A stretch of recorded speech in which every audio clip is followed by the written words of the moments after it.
પહેલો પ્રશ્ન છે કે ભારતમાં જે છે દાસ પ્રથાની જે સમાપ્તિ કયા કાયદા દ્વારા કરવામાં આવી છે? તો તમારા ઓપ્શન આપેલા છે charter act 1813, charter act 1833, pits India act 1784 કે ભારત પરિષદ અધિનિયમ 1861. તો આમાં જવાબ આવશે તે આવશે ઓપ્શન બી આવશે ચાર્ટર એક્ટ 1833 મુજબ છે ભારતમાં દાસ પ્રથાની જે સમાપ્તિ છે તે કરવામાં આવી છે.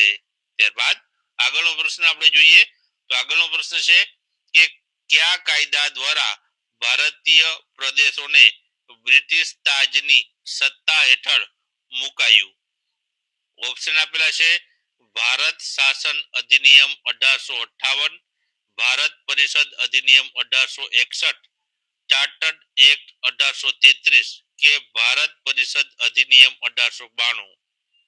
તો આમાં જવાબ આવશે તે આવશે મિત્રો ઓપ્શન એ આવશે ભારત શાસન અધિનિયમ 1858 અંતર્ગત છે તે છે ભારતીય પ્રદેશોને છે બ્રિટિશ તાજની સત્તા હેઠળ છે તે મુકાયા હતા.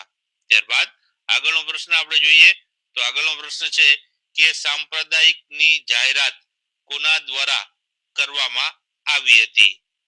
ઓપ્શન આપેલા છે lord Morley, lord Macaulay, રામસે McDonald કે લોર્ડ ચેમ્સફોર્ડ દ્વારા. તો આમાં જવાબ આવશે તે આવશે ઓપ્શન સી રામસે મેકડોનલ્ડ છે તેમના દ્વારા છે આ સાંપ્રદાયિકની છે જાહેરાત કરવામાં આવી હતી. ત્યારબાદ આગળનો પ્રશ્ન જોઈએ તો નીચેની બાબતોને સમય અનુક્રમ અનુસાર ગોઠવવાના છે.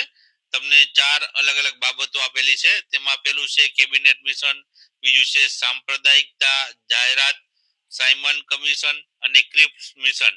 તો આમાં પહેલા કયું થયું હતું તે મુજબ ક્રમ અનુસાર છે તમારે ગોઠવણી કરવાની છે. તો ઓપ્શન આપેલા છે તેમાંથી આપણે જવાબની વાત કરીએ તો આમાં જવાબ આવશે ઓપ્શન એ આવશે 3, 2, 4, 1. આ ક્રમ સાચો છે. એમાં પહેલા સાયમન કમિશન આવશે, બીજું આવશે સાંપ્રદાયિક જાહેરાત, ત્રીજું આવશે ક્રિપ્સ મિશન અને છેલ્લે આવશે કેબિનેટ મિશન. તો આ પ્રમાણે છે જે છે આ બાબતો જે ક્રમમાં આવશે. ત્યારબાદ આગળનો પ્રશ્ન આપણે જોઈએ તો આગળનો પ્રશ્ન છે કે નિમ્નલિખિતમાંથી કઈ યોજનાનો સ્વીકાર થયો? તો અહીં તમને યોજનાના નામ આપેલા છે Cripps mission, Rajagopalachari, formula, August પ્રસ્તાવ કે માઉન્ટ બેટન યોજના. તો આમાંથી કઈ યોજનાનો સ્વીકાર થયો છે તેવું પૂછવામાં આવ્યું છે. તો આમાં જવાબ આવશે ઓપ્શન ડી આવશે માઉન્ટ બેટન યોજના છે તેનો સ્વીકાર છે તે કરવામાં આવ્યો છે.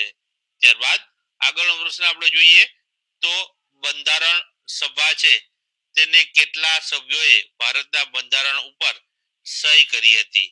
તો મિત્રો બંધારણ સભાના કેટલા સભ્યોએ છે બંધારણમાં જે સહી કરી છે તેવું પૂછવામાં આવ્યું છે. તો ઓપ્શન આપેલા છે 284, 299, 294 કે 244. તો આમાં જવાબ આવશે તે આવશે ઓપ્શન એ આવશે 284 જેટલા જે બંધારણ સભાના જે સભ્યો છે તેમણે ભારતના બંધારણ ઉપર છે તે સહી કરી હતી. ત્યારબાદ આગળનો પ્રશ્ન આપણે જોઈએ તો બંધારણ સભાના ચૂંટાયેલા અધ્યક્ષ કોણ હતા? ઓપ્શન આપેલા છે ડોક્ટર બાબા સાહેબ આંબેડકર, ડોક્ટર રાજેન્દ્ર પ્રસાદ, કનૈયાલાલ માણેકલાલ મુનશી કે જવાહરલાલ નહેરુ. તો આમાં મિત્રો છે બંધારણ સભા દ્વારા ચૂંટાયેલા અધ્યક્ષ પૂછવામાં આવ્યા છે. તો આમાં જવાબ આવશે તે આવશે ઓપ્શન બી આવશે ડોક્ટર રાજેન્દ્ર પ્રસાદ છે તેમને બંધારણ સભા દ્વારા જે છે ચૂંટાયેલા અધ્યક્ષ તેઓ રહેલા હતા. ત્યારબાદ આગળનો આપણે પ્રશ્ન જોઈએ તો નીચેનામાંથી કોણ બંધારણ સભાનું બિન કોંગ્રેસી સભ્ય હતું? ઓપ્શન આપેલા છે જવાહરલાલ નહેરુ, રાજેન્દ્ર પ્રસાદ, ડોક્ટર બાબા સાહેબ આંબેડકર કે કનૈયાલાલ માણેકલાલ મુનશી. તો અહીં મિત્રો બંધારણ સભાનું બિન કોંગ્રેસી સભ્ય પૂછવામાં આવ્યું છે. તો આમાં જવાબ આવશે તે આવશે ઓપ્શન સી આવશે ડોક્ટર બાબા સાહેબ આંબેડકર જવાબ આવશે.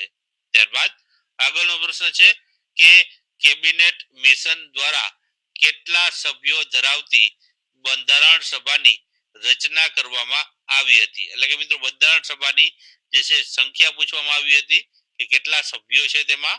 તો ઓપ્શન આપેલા છે 299, 309, 450 કે 296.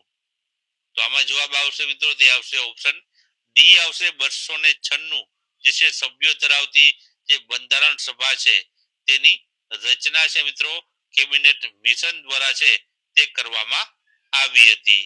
ત્યારબાદ આગળનો પ્રશ્ન આપણે જોઈએ તો આગળનો પ્રશ્ન છે ભારતના બંધારણની રચના કરવા માટે કેટલો સમય લાગ્યો હતો? તો કુલ સમય પૂછવામાં આવ્યો છે કે ભારતના બંધારણની જે આપણે રચના થઈ હતી તેમાં સમય કુલ કેટલો લાગ્યો?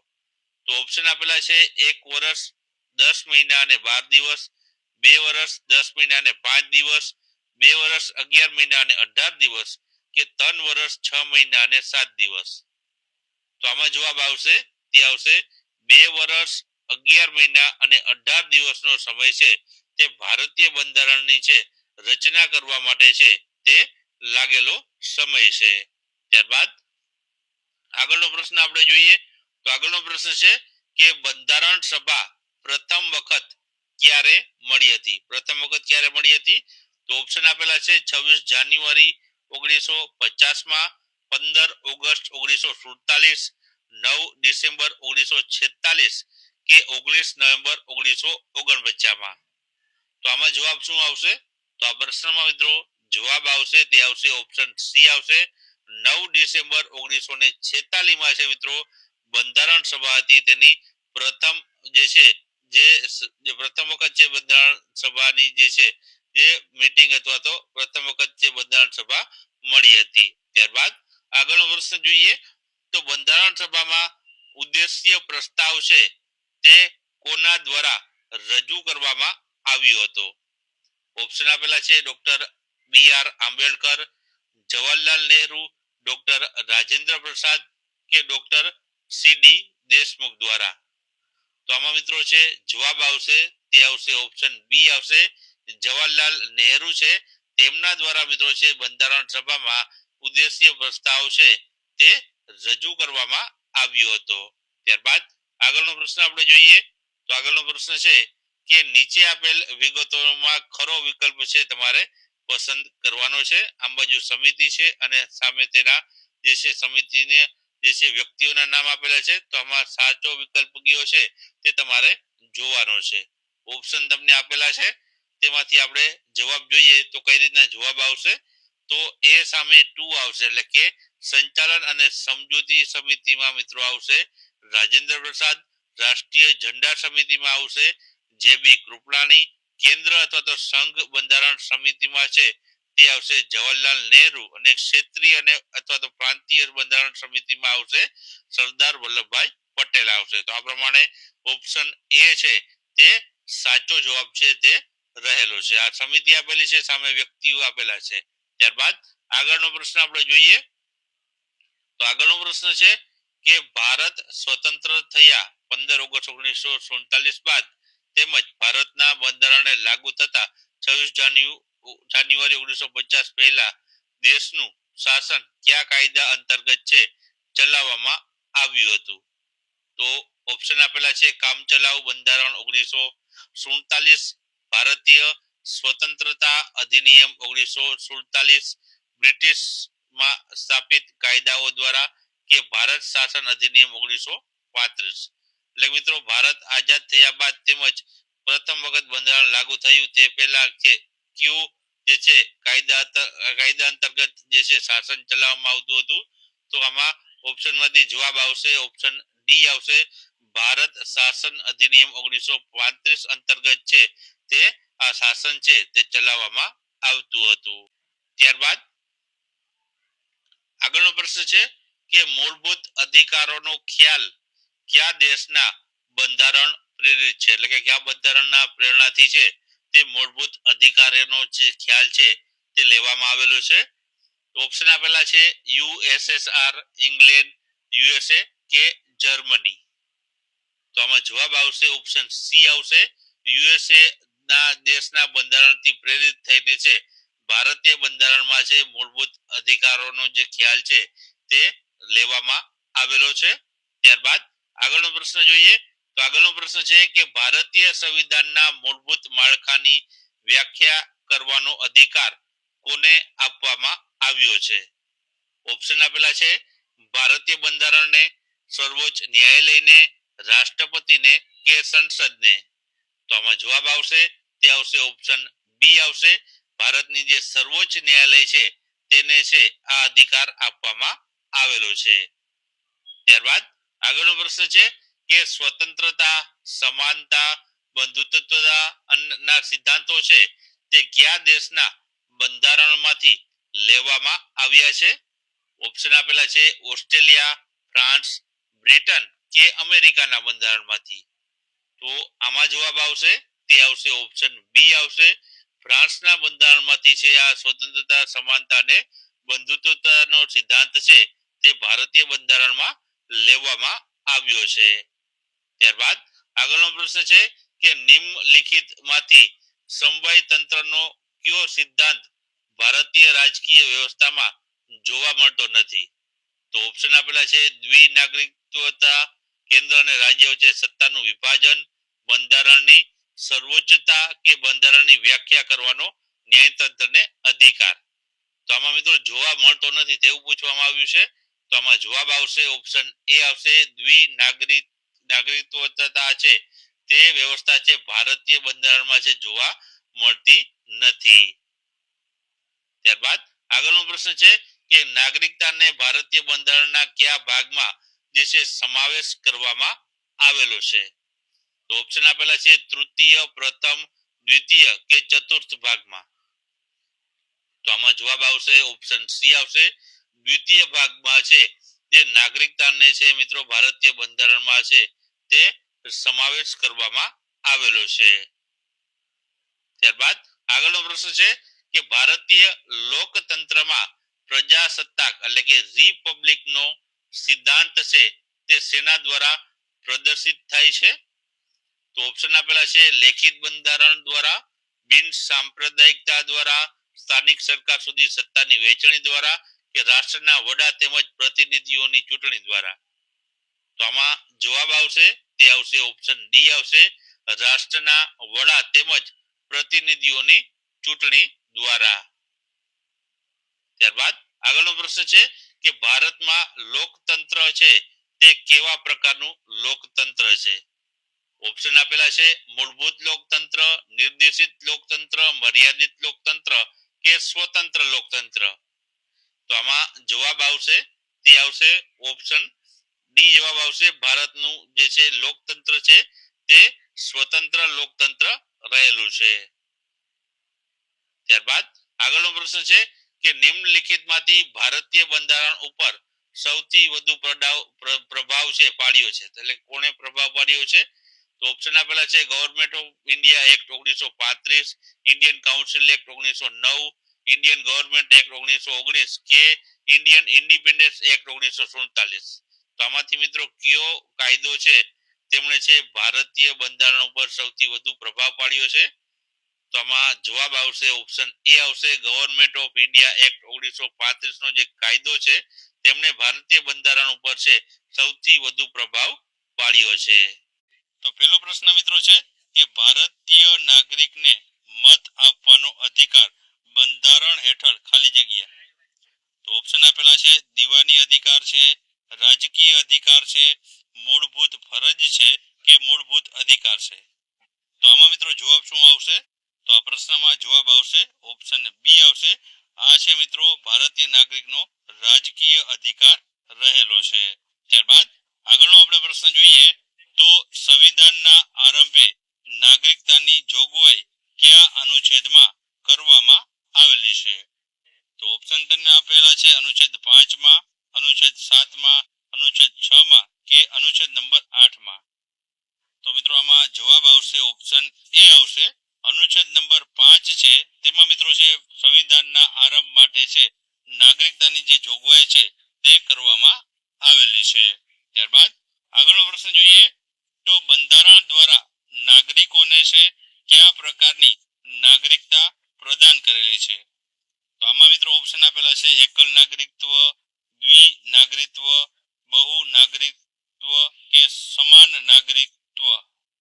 તો આમાં મિત્રો જવાબ શું આવશે? તો આમાં જવાબ આવશે ઓપ્શન એ આવશે એકલ નાગરિકત્વ છે મિત્રો તે આપવામાં આવેલું છે ભારતીય બંધારણમાં મિત્રો છે નાગરિક એક જ નાગરિકત્વ છે તે રાખી શકે છે. ત્યારબાદ આગળનો પ્રશ્ન આપણે જોઈએ તો આગળનો પ્રશ્ન છે કે ભારત રાજ્યો અને રાજ્ય ક્ષેત્રોને કઈ અનુસૂચિમાં નિર્દિષ્ટ કરવામાં આવ્યા છે? તો ઓપ્શન આપેલા છે અનુસૂચિ 2 માં, અનુસૂચિ 4 માં, અનુસૂચિ 3 માં કે અનુસૂચિ 1 માં. તો મિત્રો આમાં જવાબ આવશે ઓપ્શન એ આવશે, ઓપ્શન ડી આવશે અનુસૂચિ 1 છે તેમાં મિત્રો છે ભારતના જે પણ તમામ રાજ્યો અને રાજ્યોના જે ક્ષેત્રો છે તેને છે તેમાં નિર્દિષ્ટ એટલે કે તેમાં સામેલ કરવામાં આવેલા છે. ત્યારબાદ આગળનો પ્રશ્ન જોઈએ તો ભારતીય સંઘનો ભાગ ન હોય તેવા બાહ્ય રાજ્યોના ભારતમાં જો પ્રવેશ અંગેની જે જોગવાઈ છે તે કયા અનુચ્છેદમાં કરવામાં આવેલ છે? તો ઓપ્શન આપેલા છે અનુચ્છેદ 3 માં જોગવાઈ છે, અનુચ્છેદ 2 માં છે, અનુચ્છેદ 4 માં છે કે આવી કોઈ જોગવાઈ કરવામાં આવેલ નથી. તો મિત્રો અહીં ભારત બહારના રાજ્યો જો ભારતમાં પ્રવેશે તે અંગેની જોગવાઈ પૂછવામાં આવી છે કે અનુચ્છેદમાં છે. તો આમાં જવાબ શું આવશે? તો આમાં જવાબ આવશે ઓપ્શન બી આવશે અનુચ્છેદ નંબર 2 માં છે આવ્યા બાહ્ય રાજ્યોના ભારતમાં પ્રવેશ અંગેની જોગવાઈ અનુચ્છેદ 2 માં છે જોવા મળે છે. ત્યારબાદ આગળનો પ્રશ્ન આપણે જોઈએ તો રાજ્યોના ક્ષેત્ર, સીમા અને નામોમાં પરિવર્તન જે કરવાની સત્તા છે તે કોને આપવામાં આવી છે? ઓપ્શન છે સંસદ, મંત્રી પરિષદ, જે તે રાજ્ય હોય તેને કે રાષ્ટ્રપતિને. તો આમાં મિત્રો જવાબ આવશે તે આવશે ઓપ્શન એ આવશે ભારતની જે સંસદ છે તેને મિત્રો છે આ સત્તા હોય છે કે જે રાજ્યોના ક્ષેત્ર, સીમા અને નામોમાં છે તે પરિવર્તન કરી શકે છે. ત્યારબાદ આગળનો આપણે પ્રશ્ન જોઈએ તો સંવિધાન મુજબ ભારતીય રાજ્ય ક્ષેત્રમાં શેનો જે છે સમાવેશ કરવામાં આવેલો છે? તો ઓપ્શન આપેલા છે રાજ્યો, કેન્દ્ર શાસિત પ્રદેશો, અર્જિત પ્રદેશો કે ઉપરોક્ત તમામ. તો આમાં મિત્રો જવાબ શું આવશે? તો આમાં જવાબ આવશે ઓપ્શન ડી આવશે એટલે કે ઉપરોક્ત તમામ એટલે કે રાજ્યો છે, કેન્દ્ર શાસિત પ્રદેશો છે અને અર્જિત પ્રદેશો છે તમામનો સમાવેશ છે સંવિધાન મુજબ છે ભારતીય રાજ્ય ક્ષેત્રમાં છે તેનો સમાવેશ કરવામાં આવેલો છે. ત્યારબાદ આગળનો પ્રશ્ન છે કે ભારતીય બંધારણ મુજબ ભારત સંઘના રાજ્યો છે તેને કઈ સત્તા આપવામાં આવેલ છે? તો ઓપ્શન આપેલી છે સીમામાં પરિવર્તન કરવાની સત્તા, નામમાં પરિવર્તન કરવાની સત્તા, ભારત સંઘમાંથી અલગ થવાની સત્તા કે ઉપરોક્તમાંથી એક પણ નહીં. તો આમાં મિત્રો જવાબ આવશે ઓપ્શન ડી આવશે ઉપરોક્ત એક પણ નહીં. ભારતીય બંધારણ મુજબ છે ભારતીય સંઘના જે રાજ્યો છે તેને આમાંથી કોઈ પણ પ્રકારની સત્તા છે તે આપવામાં આવેલી નથી. ત્યારબાદ આગળનો પ્રશ્ન જોઈએ તો ધાર્મિક બાબતોનો વહીવટ કરવાનું સ્વાતંત્ર્ય જે સ્વાતંત્ર્ય છે તે કયા અનુચ્છેદમાં આપવામાં આવ્યું છે? તો ઓપ્શન આપેલા છે અનુચ્છેદ 26, અનુચ્છેદ 25, અનુચ્છેદ 27 કે અનુચ્છેદ 28. તો આમાં જવાબ શું આવશે? તો જવાબ આવશે ઓપ્શન એ આવશે અનુચ્છેદ 26 માં મિત્રો છે ધાર્મિક બાબતોનું જે છે વહીવટ કરવાનું સ્વાતંત્ર્ય છે તે આ અનુચ્છેદ 26 મુજબ છે ભારતીય બંધારણ દ્વારા આપવામાં આવેલું છે જેથી જે ધર્મ છે પોતાનો જે છે ધાર્મિક બાબતોનો વહીવટ કરી શકે છે. ત્યારબાદ આગળનો પ્રશ્ન જોઈએ તો અનુચ્છેદ 29 માં કયા હિતોનું રક્ષણ કરવામાં આવ્યું છે? ઓપ્શન આપેલા છે લઘુમતીઓના, ધર્મના, કર્તવ્યના કે અભિવ્યક્તિના. તો જવાબ શું આવશે? તો જવાબ મિત્રો આમાં આવશે તે આવશે ઓપ્શન એ આવશે લઘુમતીઓના હિતોનું રક્ષણ મિત્રો છે અનુચ્છેદ 29 માં કરવામાં આવેલું છે. ત્યારબાદ આગળનો પ્રશ્ન જોઈએ તો લઘુમતીઓને શિક્ષણ સંસ્થાઓ સ્થાપવાનો તેમજ તેમનો વહીવટ કરવાનો જે અધિકાર છે તે કયા અનુચ્છેદમાં આપવામાં આવ્યો છે? ઓપ્શન છે અનુચ્છેદ 29, અનુચ્છેદ 30, અનુચ્છેદ 32 કે અનુચ્છેદ 28 માં. તો આમાં મિત્રો જવાબ શું આવશે? તો આમાં જવાબ આવશે તે આવશે ઓપ્શન બી આવશે અનુચ્છેદ 30 છે તે મુજબ મિત્રો છે લઘુમતીઓને શૈક્ષણિક જે સંસ્થાઓ છે તે સ્થાપવાનો તેમજ તેનો વહીવટ કરવાનો અધિકાર છે આ અનુચ્છેદ 30 અંતર્ગત છે ભારતીય બંધારણ દ્વારા આપવામાં આવેલો છે। ત્યારબાદ આગળનો પ્રશ્ન જોઈએ। આગળનો પ્રશ્ન છે કે ભારતના બંધારણના કયા અનુચ્છેદમાં ધાર્મિક સ્વતંત્રતાની જોગવાઈ કરવામાં આવી છે? તો ઓપ્શન આપેલા છે અનુચ્છેદ 25 થી 28 માં, ઓપ્શન બી છે અનુચ્છેદ 26 થી 29 માં, ઓપ્શન સી છે અનુચ્છેદ 25 થી 30 માં કે ઓપ્શન ડી છે અનુચ્છેદ 29 થી 30 માં। તો આમાં મિત્રો જવાબ આવશે તે આવશે ઓપ્શન એ આવશે અનુચ્છેદ 25 થી અનુચ્છેદ 28 માં છે મિત્રો ભારતીય બંધારણમાં છે ધાર્મિક સ્વતંત્રતાની જોગવાઈઓ કરવામાં આવી છે। ત્યારબાદ આગળનો પ્રશ્ન જોઈએ। તો આગળનો પ્રશ્ન છે કે બાબા સાહેબ આંબેડકર છે તેમણે કયા અનુચ્છેદને ધ્યાનમાં રાખીને બંધારણનું હૃદય તેને કહ્યું હતું? તો ઓપ્શન આપેલા છે અનુચ્છેદ 32 ને, અનુચ્છેદ 12 ને, અનુચ્છેદ 35 ને કે અનુચ્છેદ 14 ને। તો આમાં જવાબ આવશે મિત્રો તે છે ઓપ્શન એ આવશે અનુચ્છેદ જે 32 છે તેને મિત્રો છે બાબા સાહેબ આંબેડકરે છે બંધારણનું હૃદય છે તેમણે કહ્યું હતું। ત્યારબાદ આગળનો પ્રશ્ન આપણે જોઈએ તો કઈ રીત છે તેનો અર્થ અમે આદેશ આપીએ છીએ એવો અર્થ થાય છે? તો ઓપ્શન છે તેમના સર્ટિઓરી, પ્રોહિબિશન, મેન્ડેમસ કે કોવરન્ટ। તો આમાં જવાબ આવશે ઓપ્શન સી આવશે મેન્ડેમસ જે રીત છે મિત્રો તેનો અર્થ છે અમે આદેશ આપીએ તેવો તેનો અર્થ થાય છે। ત્યારબાદ આગળનો પ્રશ્ન જોઈએ તો માર્શલ લો સમયે મૂળભૂત અધિકારોનું મોકૂફી કયા અનુચ્છેદમાં કરવામાં આવી છે? તો ઓપ્શન આપેલા છે અનુચ્છેદ 31, અનુચ્છેદ 33, અનુચ્છેદ 34 કે અનુચ્છેદ 35 માં।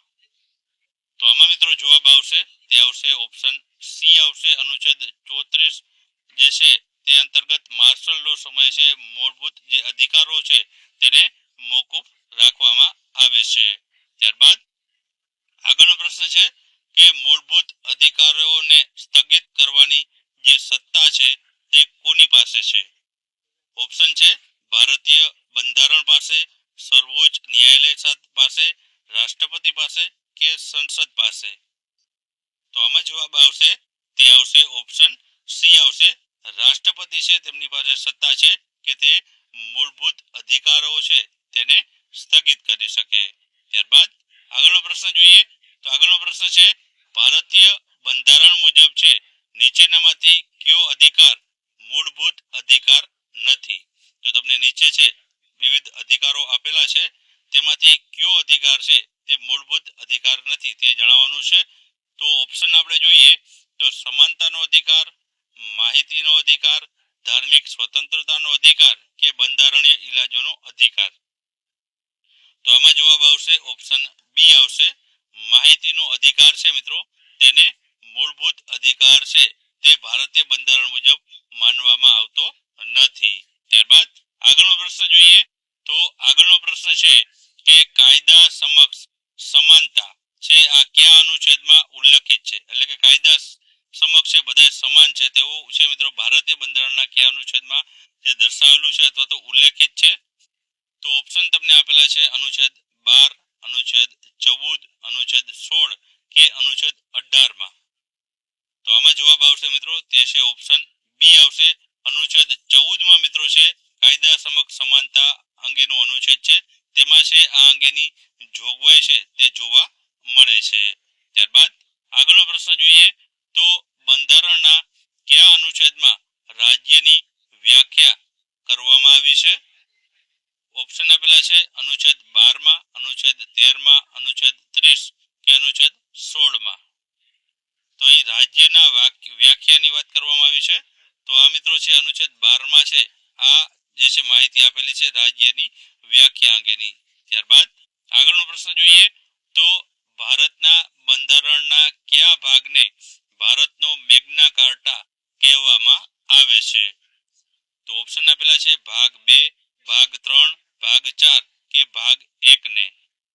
તો આમાં જવાબ આવશે ઓપ્શન બી આવશે ભાગ 3 છે તેને છે ભારતીય બંધારણનો જે છે મેગ્ના કાર્ટા છે તેને કહેવામાં આવે છે ત્યારબાદ આગળનો પ્રશ્ન છે કે કાયદાની વ્યાખ્યા ભારતીય બંધારણમાં કયા અનુચ્છેદમાં કરવામાં અથવા તો આપવામાં આવી છે તો ઓપ્શન આપેલા છે અનુચ્છેદ 12 માં અનુચ્છેદ 14 માં અનુચ્છેદ 13 માં કે અનુચ્છેદ 16 માં તો આમાં જવાબ આવશે તે આવશે ઓપ્શન સી આવશે અનુચ્છેદ 13 માં છે કાયદાની વ્યાખ્યા છે તે ભારતીય બંધારણમાં જોવા મળે છે ત્યારબાદ આગળનો પ્રશ્ન જોઈએ તો 1949 ના જે મૂળ બંધારણ છે તેમાં કેટલા મૂળભૂત અધિકારો છે તે આપવામાં આવ્યા હતા તો ઓપ્શન આપેલા છે 5 6 7 કે 8 મિત્રો આ 1949 ની વાત થાય છે ત્યારે મૂળ બંધારણમાં કેટલા મૂળભૂત અધિકારો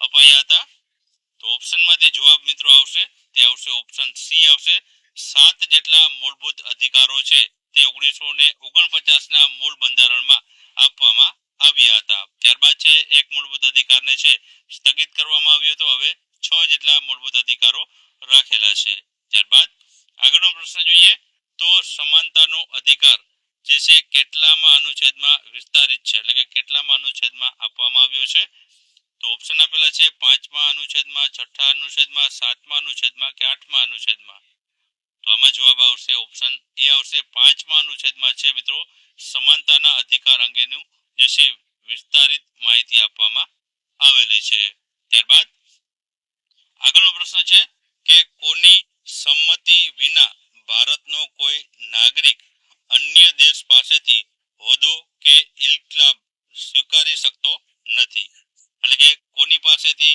જે છે બહારના દેશની કોઈ પણ હોદ્દો કે ઇલ્કાબ સ્વીકારવા માટે ભારતના નાગરિકે છે કોની જે છે સંમતિ અથવા તો મંજૂરી લેવી પડે છે તો ઓપ્શન આપેલા છે રાષ્ટ્રપતિ વડાપ્રધાન સંસદ કે મંત્રી પરિષદની તો આમાંથી જવાબ શું આવશે તો જવાબ આવશે ઓપ્શન એ આવશે રાષ્ટ્રપતિ મિત્રો કોઈ પણ અન્ય દેશની તમારે હોદ્દો મેળવવો હોય અથવા તો ઇલ્કાબ સ્વીકારવો હોય તો તે પહેલા છે તમારે રાષ્ટ્રપતિની સંમતિ અથવા તો મંજૂરી જે છે હોવી જરૂરી છે ત્યારબાદ આગળનો પ્રશ્ન આપણે જોઈએ તો અસ્પૃશ્યતા નાબૂદી વિશે કયા અનુચ્છેદમાં ઉલ્લેખ કરવામાં આવ્યો છે તો ઓપ્શન આપેલા છે અનુચ્છેદ 15 માં અનુચ્છેદ 16 માં અનુચ્છેદ 17 માં કે અનુચ્છેદ 18 માં તો મિત્રો અહીં અસ્પૃશ્યતા નાબૂદી વિશેનો અનુચ્છેદ પૂછાણો છે તો આમાં જવાબ શું આવશે તો જવાબ આવશે ઓપ્શન સી આવશે અનુચ્છેદ 17 માં છે અસ્પૃશ્યતા નાબૂદી અંગેની જોગવાઈ છે ભારતીય બંધારણમાં જોવા મળે છે ત્યારબાદ આગળનો પ્રશ્ન આપણે જોઈએ તો કેન્દ્ર સરકાર કયા નામ દ્વારા આંતરરાષ્ટ્રીય સમજૂતીઓ કરે છે ઓપ્શન છે ભારત ઇન્ડિયા હિન્દુસ્તાન કે આર્યવ્રત તો આમાં જવાબ આવશે ઓપ્શન બી આવશે ઇન્ડિયા નામના જે છે ઉપયોગ કરીને કેન્દ્ર સરકાર છે આંતરરાષ્ટ્રીય સમજૂતીઓ કરે છે